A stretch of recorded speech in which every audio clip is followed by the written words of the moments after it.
Welcome back, ladies and gentlemen. Welcome back. Welcome back to another episode of the Bush League Huddle Fantasy Football Podcast. How's everybody doing? We hope that you guys are excited for the NFL draft like we are. We got some episodes coming up right now where we're going to be previewing position by position on a lot of interesting draft potential profiles and how they can assist you in your 2026 fantasy football draft and bring you to that promised land that has been so elusive to so many of us for so long, including myself. But I digress, as I usually do. We got some good takes for you guys, unlike Dan Orlovsky's. Pause. We're gonna. I had to get that in the first minute. We love you, Dano. Keep on listening to the podcast, and if you're not, what are you doing? So unlike our ESPN fellowship over there, our brethren, we got some nice spicy takes for you guys for the 2026 pass catcher draft preview this episode. But before we jump into that, like we always do, we ask our loyal listeners to please follow us on YouTube, Twitter, TikTok, Instagram, Spotify, Apple Podcast, Apple Music, wherever you listen to your podcasts, wherever you engage in your socials. We're there on every single social media like we always are. When we engage with our fans throughout the entire offseason as well. We're always looking for new fantasy content and football content to talk about. So please follow us on YouTube, Twitter, TikTok, Instagram. What else did I miss? Spotify and Apple Amazon. Podcasts. There's so many of them nowadays. Like it's getting iHeartRadio. Just follow us everywhere. Follow us. Just follow us everywhere. Exactly. Thank you, Nak. So like I said, we're looking at the top pass catchers in the 2026 draft class and landing spots that showed up the most amongst mock drafts. It's pretty cool, actually. And a lot of the player comps we're getting from Todd McShay, the GOAT, Todd McShay. Honestly, I like. Is it Dane Bulger? Is that his name? From Dane Brugler. Dane Brugler. He's great too. Yeah. But Todd McShay is really the GOAT when it comes to this stuff. So I guess without further ado, Roger's going to kick us off right now. We're going to jump into a wide receiver one at a time.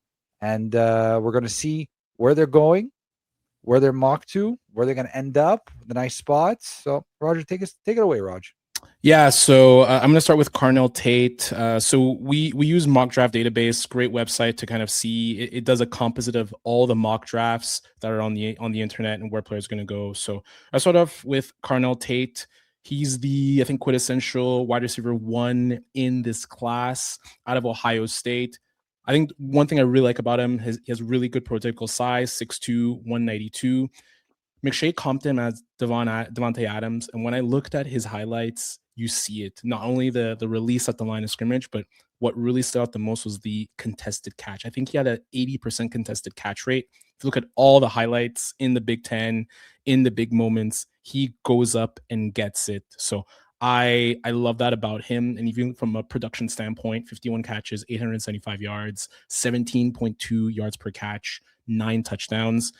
Even though the combine, the 40 wasn't great, I think he ran like 4.5 40. Yeah. You see the production, you see that ability to get the ball. So the mock draft scenario that we saw the most in mock draft database actually was to the Giants. At 5. I don't know. It might be too rich for the Giants. I know they're thinking maybe Jeremiah Love. There's been some talk about Stunny Styles. Maybe, God, if maybe one of the edge rushers, drops down, maybe they go edge again. I think from a complementary standpoint with Malik Neighbors, this would be awesome. This would allow him, Tate, to play X receiver. I see him as a prototypical X that could really set up on one side of the field and allow Malik Neighbors to move around a little bit more, maybe play off the line, maybe play even more so in the slot. We've seen Malik Neighbors get dinged up and get banged up over the past few years, or his first 2 seasons actually. So I actually think this would be a really good option for them, and they just lost Wan'Dale Robinson, obviously. So other teams that are showing up, the Browns, you're going to see the Browns a lot in my co-hosts with the some of the players they have. The Saints would be an interesting one too, with Chris Olave, with Tyler Shuck, with that offense. And the Rams, there's been talk about, Devontae Adams maybe being on the trade block. He's getting older. There's a lot of stuff going on with Puka Nacua. The Rams typically run an 11 personnel, so 3 wide receiver offense. That would be an amazing. Could you imagine that? Can you imagine that? So Devontae Adams Jr., and then Puka in the slot. Who's stopping that offense? Exactly. And the thing I like him the most about Tate, to me, he has the fewest question marks. I feel his worst case scenario is, still probably like a WR2. He might not necessarily be the alpha WR1 that you typically see, going, second, third overall, like a Justin Jefferson, and even he went 18, or more specifically a Jamar Chase. But I think he has a very, very high floor, and I think his ceiling is pretty decent as well. So this is a very good wide receiver class. Like, again, maybe no bona fide stars, but a lot of good secondary type WR2 players. So I love Tate. I think I would as a Giants fan, I would love if they drafted him. Listen, what do Ohio State do very well? Wide receiver factory. Wide receivers, absolutely, man. Like, I would not be upset if the Giants draft him at 5. I really wouldn't. Opposite Malik Neighbors, all like you said, Roger. Like, I'm fully on board with this too, and I'm not too like, his stats don't jump off the page, right? But at the same time, the pedigree that exists with Ohio State wide receivers is all that you need, and totally. He's an alpha number 1. I'm fully on board, 100%. Like we mentioned the other teams, and I'll let you guys go after with your players. But I mean, obviously the Giants, Cleveland, TBD. I know they need offensive line help. I don't see him getting past. Miami was one we didn't put on the graphic, but Miami was mocked quite a bit. I don't see him getting past Miami. Maximum, it would be Dallas. There's been some talk about Dallas as well with George Pickens on a franchise tag. So I think he goes top 12 for sure. And I think the best option would be the Giants from a production standpoint to really maximize his first year. It's crazy. That would be what, 2 wide receivers and 3 drafts drafted in the top 5 for the Giants. Yeah. That's why I can't see it almost that they would draft a wide receiver this high. But man, it would make a pretty nice tandem with Malik Neighbors. That's for sure. It's always been Harbaugh's Achilles heel, kind of figuring out that that second wide receiver. And they did sign Darnell Mooney, but is that the long-term answer? Yeah. Not too sure about that. Another really good wide receiver, another kind of bulldog type wide receiver, Knack. Talk to us about Makai Lemon. Yes, he was the 2025 Milenkoff winner, best wide receiver in college football. A little bit undersized for a wide receiver, 5'11", 195 pounds.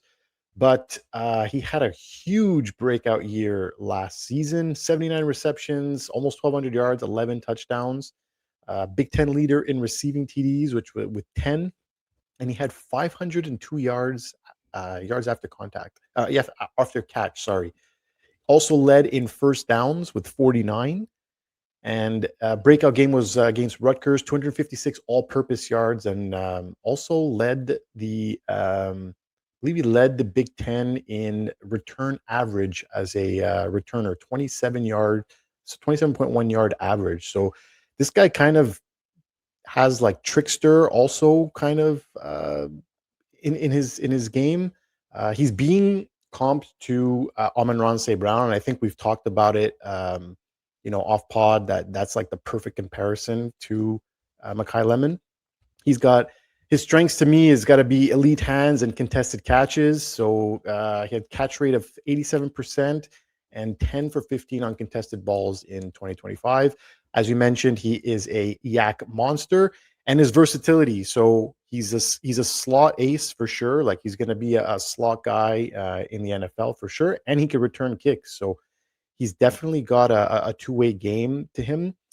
The only weaknesses I kind of see is he struggles a bit with press coverage off the line. So with physical CBs, but he might not hit. He will not have to worry about the top guys if he's playing directly in the slot.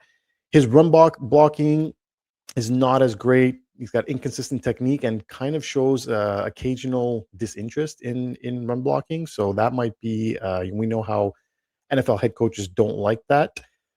He definitely, like I said, bottom line, he's a yak king. He's like I know we said Amon-Ra St. Brown, but even Jordyn Tate comp to me seems pretty legit. And he's honestly, if he goes to an offense, he's going to thrive in an offense that has a lot of motion and honestly, you could use this guy anywhere, and he's going to be very shifty. And like I said, 49 first downs, so he gets open and he moves the chains. USC has a type in But, terms of their wide receivers. Like this is like the comp to St. Brown is a perfect one, and they've had similar type of wide receivers before, like Michael Pittman Jr. and bigger obviously, but even Drake London, yes, bigger but physical, and like I find he's a physical style of Amon-Ra St. Brown, shorter and smaller, not as like athletic as a burner. But I really liked watching his highlights. Sorry, Fab. Sorry for cutting you off. No, I just wanted to know, Nak, would you be able to give us a Makai Lemon interview impression before we move on? Where is he gonna go, man? Raj is doing pretty well. Best wide receiver in the league. No, I'm a Ross St. Brown. Funny enough, he's being mocked mostly to the Rams. So I know you mentioned, Raj, the issues with Puka Nacua, so they might need another slot receiver to come in and play for them. But also seeing a lot of Jets, a lot of Dolphins, a lot of Saints. This definitely has Dolphins and Jets, I think, written all over it. But because where do you see being the best option? Like aside from the Rams, I think like the Rams is like the perfect option for any wide receiver. Like where do you think is the best option for him? I think the Jets would be nice because Geno Smith did have a lot of success with Jackson Smith-Njigba, who played the slot, whatever. Yeah. So he could use potentially a receiver like that in that offense to help him out. So I definitely do see a good fit with the Jets. Yeah, I like it. We want to keep this party moving with who do you got here? Mr. Jordyn Tyson. Yeah, Jordyn Tyson. Listen, probably the most polarizing wide receiver, I think, in the first round. I don't think anyone's going to dispute the skill set that he has, the quality of the prospect that he is. But there's definitely a high ceiling versus high risk with Jordyn Tyson, just for the injury aspect, right? I mean, so right off the bat, like this guy comes off as a bit of a blend of Omar Cooper and Stephon Diggs. Like he really has that polished route running skills. Great with separation. He's really viewed as a true wide receiver one, and with that type of skill set, he's not just really a role player.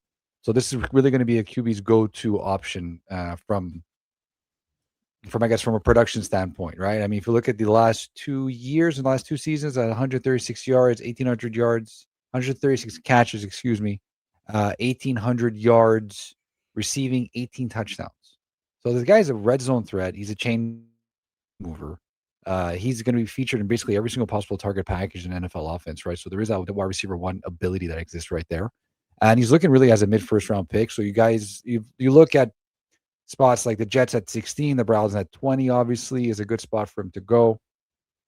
But durability is the biggest question mark. And I mean, it's the biggest red flag. This guy's missed 33% of his college games due to injuries. And we're talking about injuries like knee injuries, collarbone injuries, and recently hamstring problems. And the hamstring problems, to me, when it comes to wide receiver, are the ones that I'm most scared of. And I'm sure that this is going to take a knock on his draft capital, I think, on night one. And he also skipped the combine because of his testing injury and all that stuff. So these are all realistic considerations that teams are going to have to think about when they get to call his number, because although the talent is there, how serious are these injuries concerned, and will they lead on into the pros and all that, right? Which is pretty much a realistic consideration for any team, I think. But considering the injury history that Jordyn Tyson has had, and it's unfortunate because he seems to be like projected as a potentially high end wide receiver one. We're talking about elite route runner with excellent comps to Stephon Diggs and Amari Cooper, right? So at the same time, like, where would I like him to go? I think the Miami Dolphins is a perfect spot for him, considering the fact that they're also void of wide receivers right now. They do have a new quarterback, and Jordyn Tyson being there could add a little bit of stability in the wide receiver room. I like that spot a lot for him. And you think about the wide receiver that he could be. I mean, assuming that he's perfectly healthy and there's no injury issues and all that stuff. Like, let's just work within a nice bubble over here. I think it would be great for who's the new quarterback? Malik Willis. Malik Willis. Thank you. Forgot about him already. I forgot about him already. Well, the guy's only played No like one, 3 he games has no one to play with. I think it would be a very, very nice addition to that team. The fact the durability thing concerns me. You know what else concerns me? You don't really see wide receivers going in the first round who've played 4 years. Like, he's been in college for 4 years. He only really broke out after the third and the fourth, and that fourth year again he missed like 3 or 4 games, right? So yeah, that concerns me as well. One of the things and again, like I'm not like a huge tape watcher, but one of the things I saw from a scouting report perspective is that he tends to dance around a lot at the line, kind of like Nak. You remember like Deontay Johnson, like almost like an end one crossover type guy, like just. And that kind of messes up your timing. Deontay Johnson used to go backwards too when he caught the ball. Yeah. Stevie Johnson, if you guys remember, Stevie Johnson used to do that a lot. So that was kind of a bit of a negative where if you're able to cross the guy out, like he's gone, right? Like forget it. But that's not going to happen in the NFL. Like, you're going to get jammed at the line. Like, they're not going to fall for that like N1 mixtape type release at the line. So I think it's important also to like talk about what are the worst case scenarios for these guys, because yes, a lot of them are. We could have 5 wide receivers in the first round, but not all of them are going to be good in year one. Like, as much as we think like, no, hey, these are great comps, right? Like, there's going to be some worst case scenarios with them, and it's kind of trying to see which ones have the highest floor as much as possible. Yeah, I mean, in Todd McShay's mock draft, they have the Rams trading up into the 13th pick with Atlanta to actually draft him. So there is, even though the durability is a big question mark over there, but like you throw him into that offense, and I feel like that would probably be the best case scenario for him. I mean, I think it would be the best case scenario for any single wide receiver to go to the Rams offense. But considering the injury history, like they can afford to have him like not necessarily play all the games right away, and then he sort of like eases into it and he gets healthy enough and all that stuff. Like that. So like that could be super interesting. And again, like it's injuries are always going to be there, and it could just be something that happened in college, and then maybe when he gets to the pros because he's in a professional facility and all that stuff. I'm just saying the professional facilities and all that. I think that is legit. Those facilities are a lot of the times better in college. Yeah, okay. Do you think the Arizona State facility is better than the LA Rams' medical facility? No, Nak is right. There's some facilities in college they put a ton. Like, look at the Cardinals. The Cardinals are like the worst team in the league in terms of facilities, and probably even the Steelers. I'm sure the Steelers are terrible from a facility standpoint. They still have wood lockers. Yeah. But the doctors, man, know. Anyways, that's just my 2 cents. I think the Rams would be very interesting. So I think it's still me, right? So moving on from Jordyn Tyson, we're going to go on to honestly a quite completely different profile in Omar Cooper Jr. So the guy's like basically a yak monster. That's pretty much his calling card. He's been described as one of the toughest receivers to bring down. He's pretty much a catch and run weapon in the modern offense. He's built like a little compact tank, as I like to call him. The guy's 6 foot, 199 pounds, and has a 4.42 speed. So he's not catching passes. He's like turning 8 yards into 20, which is really the thing that, a lot of offenses are going to look for. So he's great with contested catches, traffic situations, has strong hands, physical route finishes. And he's been obviously, and this is not a surprise, I suppose, he's been really compared to Debo in that regard too. We have other comps to Jarvis Landry as well. So you're looking at a really high volume slot option and really a safety blanket for that wide receiver. His stats coming out of 2025 is 70 receptions, 961 yards, 13 touchdowns. So really a strong balance and body control throughout contact. He does lack elite top end speed, but he's highly reliable, and he would be an excellent slot weapon in that West Coast type of offense. So he's more of a lower end wide receiver 1 pick. And you look at who's drafting towards the end of the first round. I mean, you have the Eagles that can always use a wide receiver, especially now what's going on with A.J. Brown. You have the Browns who are picking again in the first round, but like later on. They have Buffalo at 26. And imagine pairing this guy with Josh Allen, like that reliable slot receiver. I mean, I don't know, man. Like that sounds And DJ very Moore. nice to me. And DJ Moore, like you're talking about an offense that just completely transformed in one offseason. And you have Josh Allen throwing the ball to what seems to be a very reliable slot receiver and great yak great yak guy. And you have DJ Moore to take the top off the defense. Could be interesting. I like that one. The Eagles being there is interesting as well. Kind of, if you think of like his type of profile, it's similar to AJ Brown. You know, does that are we thinking there might be an AJ Brown trade, maybe in the later parts of the offseason? This type of wide receiver, though, kind of, for like from a 1 to 3 year perspective, they always look really good. But it reminds me of Debo, where they run themselves really, really heavy, and then at some point you got to be able to run actual routes. You can't just be a crossing route, like run over people type of guy. So it'll be interesting to see where he goes, and that could be from a dynasty perspective. Maybe his ceiling isn't as high, but you could see him being good for the first like two or three years. Yeah. So again, not to go back to Todd McShay all the time, but he has been mocked at 16 to the Jets. Yeah, which is high considering that we just mentioned you should go in the draft in the lower end of the first round. I mean, again, this goes to show you that as far as mockers are concerned, like we like to think that we know what we're talking about. Not that we like to think we know we like to think we know what's going to happen, but on draft day, we have no idea. So I wouldn't even be surprised if this guy drops into the second round and makes some team very, very happy at the top of the second. He was, I think it was McShay's, probably one of his, like, from I listened to McShay's pods, like one of his favorite wide receivers in this class. He really likes and is very high on Omar Cooper Jr. Another guy who also played 4 years as a wide receiver, really only like big breakout year, the senior year, like this past year where they just won the championship. So, if I can just interject for a second, the more we've been doing this, ladies and gentlemen, this is year 3 now that we're doing this, and I think we're all getting a little more acclimated. What I've appreciated the most whenever we do draft reviews and like prospect reviews and all that stuff, the players that have a lot of college tape and a lot of college games underneath their belt. It just sounds like the safer and pick that just makes sense. Like you want these guys to get reps in college, that when they come to the NFL, they're a much more polished product. And the guys that they play there for 4 years, sign me up. To me, that is a massive, massive benefit. Yeah. Especially for quarterback. Yeah. I think there's 2 ends of that spectrum. And I do agree with your point. I think the flip side could be that, like, if they didn't go earlier, then Tyler Shuck played 7 years. Is there? Yeah, but that's a QB. QB needs to stay longer. I think a wide receiver is more of a bigger red flag staying longer in college. Yeah.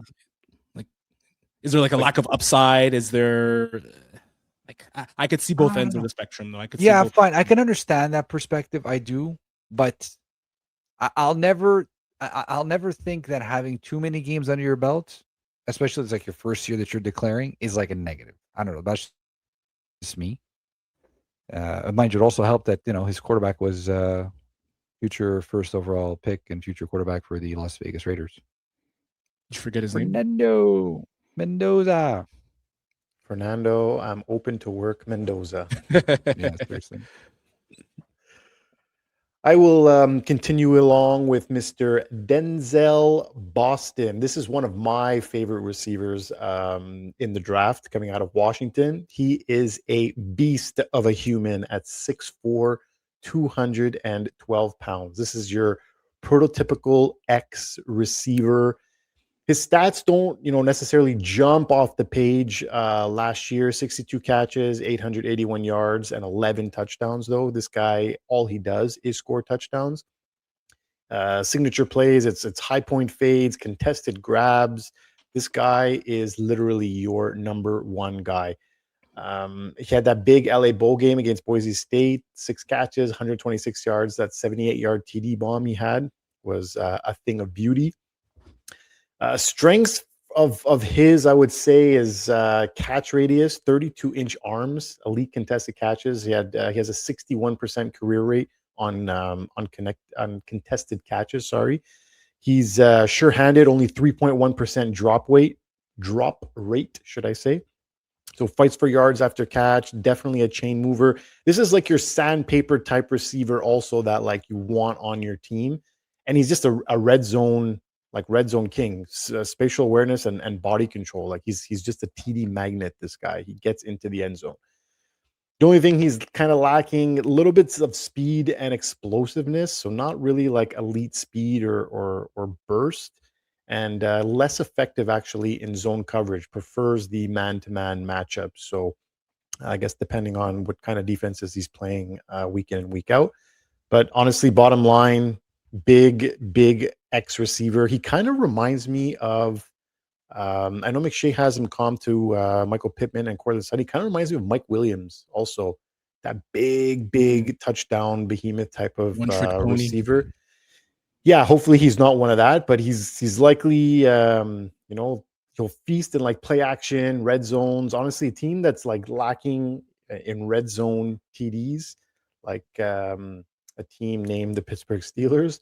This is one of the guys I really hope they go and grab. I think he's in the realm there. In I know he's looking like he's in that 16 to 31 range, and you have mostly being mocked to the Browns, but like every player is being mocked to the Browns, every wide receiver. But then you got also the Jets. The Bills would be an interesting one as well, but that would probably signal the end of Coleman if Denzel Boston is drafted there, in my opinion. The Dolphins also, if they go with their later pick, maybe the Dolphins go ahead and can get him late. They obviously need wide receiver help as well, but big boy, one of my favorites coming out of the draft.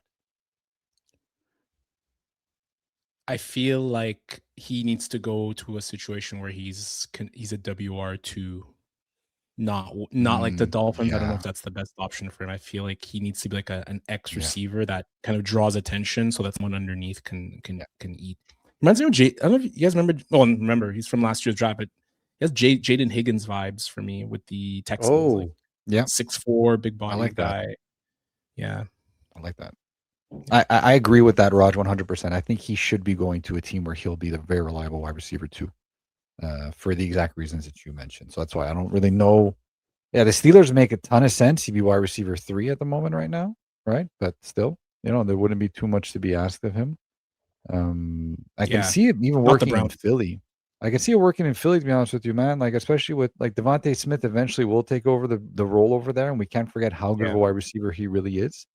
And you like that. Pair that with Denzel Boston, like that's also legit. Especially if, again, this is all contingent that AJ Brown is on his way out.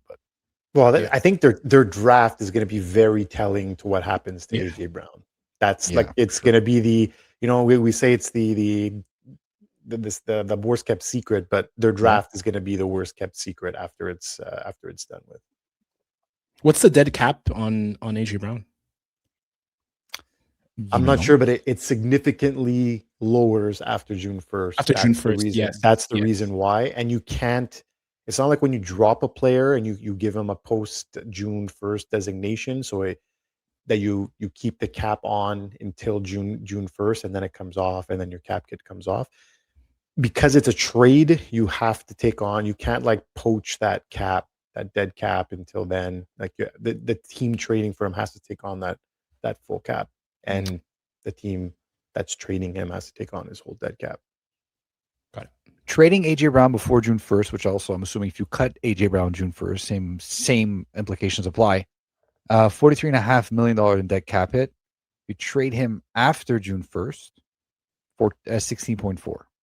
Yeah, that's why they're not trading. That's why they're not trading him before. Yeah, so it's be very telling, you're right. There's a lot of June. I think June 1st is a big day for a lot of contracts. If I'm not mistaken, like even guarantees and all that. So I think there's still gonna be. I think they're gonna see a lot of movement around that. It's because a lot of roster bonuses are paid out in March, so it significantly lowers it after. And unless you play for the Detroit Lions and you're clawing back your roster bonuses. But they've been doing that forever. They've done that to Barry Sanders. They've done that to Megatron. Yeah, they paid them their guarantees, and then they retired, and then they asked for the money back. Like your franchise players and you're asking for money back. I can't believe Your they did your it. guys are going to be your ambassadors for the next like 20 Yeah, years, even if exactly. they retire. Like Yeah. it's Yeah, Like, crazy. it's well, crazy. not anymore. Not unless you pay me, I'll be Crazy. an ambassador. Yeah. Crazy. Right. So Raj, so move on to Mr. Kenyon Sadiq. He was the darling of the combine. He broke the record for the 40 time at tight end at 4.39. I believe, I think it was Vernon Davis who had it previously, but not just the 40 time. He had a 43.5 vertical jump, an 11 foot broad jump, 26 reps on the bench press. If you are following on YouTube and you see the picture of Kenyon Sadiq right now, he looks like Jax from Mortal Kombat. Like he's yoked, man. He is yoked. What's interesting though is like when you typically see those types of profiles, you assume, you know, not a willing blocker, more of a move tight end, not an inline tight end, but he's a quite physical player. Has pretty good blocking willingness to get down and dirty and play in line. So from a production standpoint, very solid. 51 catches, 560 yards, 11 yards per catch, 8 touchdowns. So in college or obviously in the NFL, he's going to be used as an absolute mismatch. McShay had him as more of a even more athletic Brock Bowers with potentially better blocking. I comped him more so as like I just saw Vernon Davis. Like I'm sure you guys remember that combine that Vernon Davis had. He was an athletic marvel, and even Jonnu Smith. Jonnu is like one of the most athletic tight ends that has ever been in the league. The issue being that he's a bit of a bonehead from a just like plays perspective, and he's a 0 as a blocker. Like he is not going to play in line. So I think the ceiling is very high for Sadiq. He could be a high end tight end 1. Obviously depends where it goes, but from a mock perspective, where he's been mocked the most according to the mock draft database is to the Panthers at 19. That would be an awesome get, pairing him with Tedero McMillan, Jalen Coker. Let's see what happens with Xavier Legette, but I love that pairing with him and McMillan. And there's a lot of other interesting teams where he's been mocked to. Obviously the Chiefs, that would be interesting as a eventual Travis Kelce replacement. The Rams, we saw some good stuff out of Cody Parkinson and the Tyler Higbee. Higbee and Ferguson, I believe. Terrence Ferguson, who I believe also went to Oregon. And then there's the Ravens, who just lost Isaiah Likely. They still have Mark Andrews. Again, they gave Mark Andrews that huge contract explicitly. The Buccaneers and then the 49ers as well. 49ers is an interesting one because of George Kittle and his injuries. So the thing with the tight end is maybe the positional value might be too high at 19 because from what the scouts are saying, they don't see him as a Tyler Warren or even a Colston Loveland compared to last year. So it'll be interesting to see where he goes. He'll definitely go first round for sure. A lot of the reports I read and the scouting I read says that they still see like Loveland as a higher pick and even Warren. So apparently, Jerry Dulac of the Pittsburgh Post-Gazette said that the Steelers are doing their homework on him, and if he falls to them, there's a shot that they grab him. There's gonna be an interesting market on him, man. I think exactly. That's what I think. He's like the wild card of the draft because he could go as high as like top 10, and then he could go as low as 30. Yeah, and I don't know if you're sorry, Fab, I don't mean to cut you off, but like the amount of teams running 12 personnel, 2 tight end sets has increased exponentially over the past year. So just because you have a tight end doesn't behoove you to draft another one. Like especially you have this type of guy who could play in the slot, could play out wide, could play in line, pairing with your other tight end. Imagine the Raiders draft him. Holy moly, that would be insane. That would be insane. Stupid. No, that'd be stupid. Insane. No, that'd be stupid. No, but do they have 2 firsts? They have 2 firsts? They have are they 16? Are they on 16? No, they only have the first. No, they have 1. Sorry. No. They have to trade up. They'd have to trade up. They have to trade up. They have 36, which is like the 4th pick in the 2nd round. Yeah, they only have 2 picks in the first 2 rounds. I thought they'd have more. You know what I thought interesting for Sadiq? Yeah, because Max Crosby went back there. Yeah, that's true. Yeah, that's right. That's Yes, They it's were true. supposed to have Yes. 14 and Yeah, one. that's it. Yeah. That would have been crazy. Mendoza and Sadiq, the first Yeah. round. That'd be a crazy draft. Well, you know what also be crazy? Sadiq going to the Eagles in replacement for Dallas Goedert, who just Oh, no. re-signed, I think, like 1 1 year year. deal. Yeah. Yeah, That'd be so that would very be very nice. interesting. And it's likely that he falls there. And also, I saw potentially to the Chargers too. Chargers have never had a good tight end for a while now. Oh, they just They've drafted that Gatson. guy, that Gatson.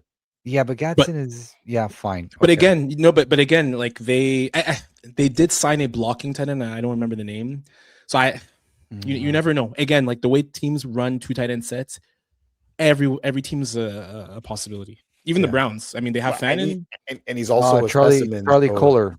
Charlie Kohler. Yeah, exactly. He's a specimen. Charlie Kohler from the Ravens. Yeah, exactly. Ravens have no tight ends, eh? And they have like an injured Mark Andrews, and that's it. They should be drafting Kenyon Sadiq. Yeah.